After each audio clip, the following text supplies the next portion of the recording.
Ato na ang pagpumulong sa Ginoo. Amen. Pero kay tagaan taong panahon. Salamat sa Ginoo.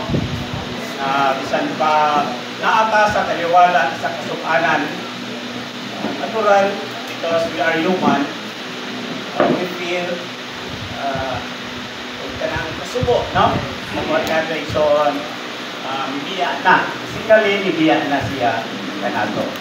Pero sa laing bahin, magpasalamat sa Ginoo tungod kay ang kamatayon ni Brother Wiwi, hatag o kaligyanan ang kita makadungog sa pulong sa Diyos.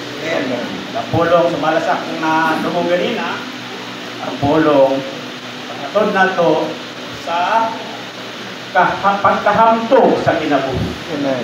Pulong sa Diyos, ang atong pasahon adlaw-adlaw, paghugas na to, magpatahong na to, aron maantang ang pangasaonon sa Ginoo. Amen.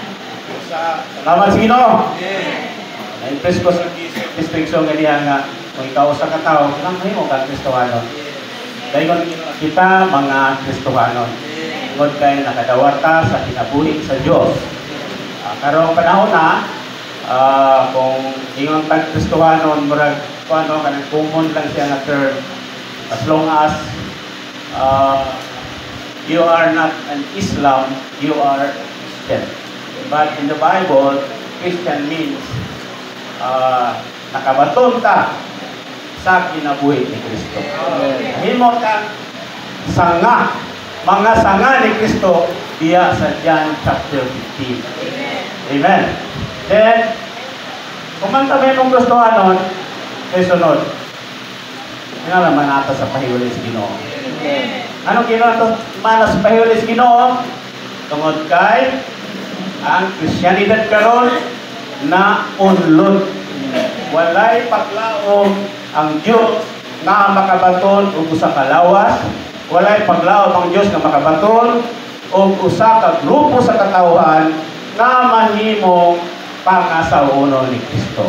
Usa na kinahanglan nga manaa sa pahiuli sa Ginoo. Anabutang nga iya sa kasing-kasing sa Dios kinahanglan mapahiuli diha sa atong pagawid adlaw-adlaw. Then, kung naata sa realidad sa pahiuli sa Ginoo, unsay resulta? Mahimo kang mga mananao. Adlaw-adlaw kinahanglan ta nga magkinabuhi sa pinanhaw nga kinabuhi. Kinabuhi nga nagadaog sa tanang negatibong butang. Kung sa ingon niya na may suon, before we end, tama sa ikanatos ng suon, tama sa gingon ni Paul, na nagsiguro na siya na ang tagana na niya ang purong-purong sa pagkamataron.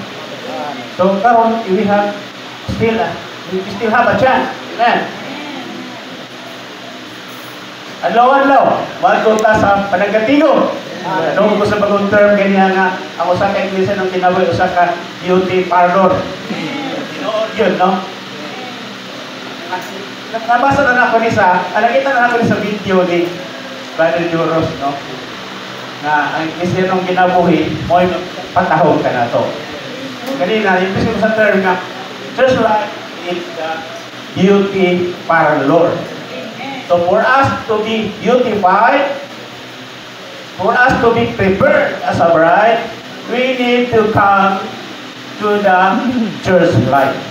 Meaning, kung i-mention ba ni Brother Charlito kanina, kinahanglan ka nga adlaw-adlaw magbasa sa Biblia.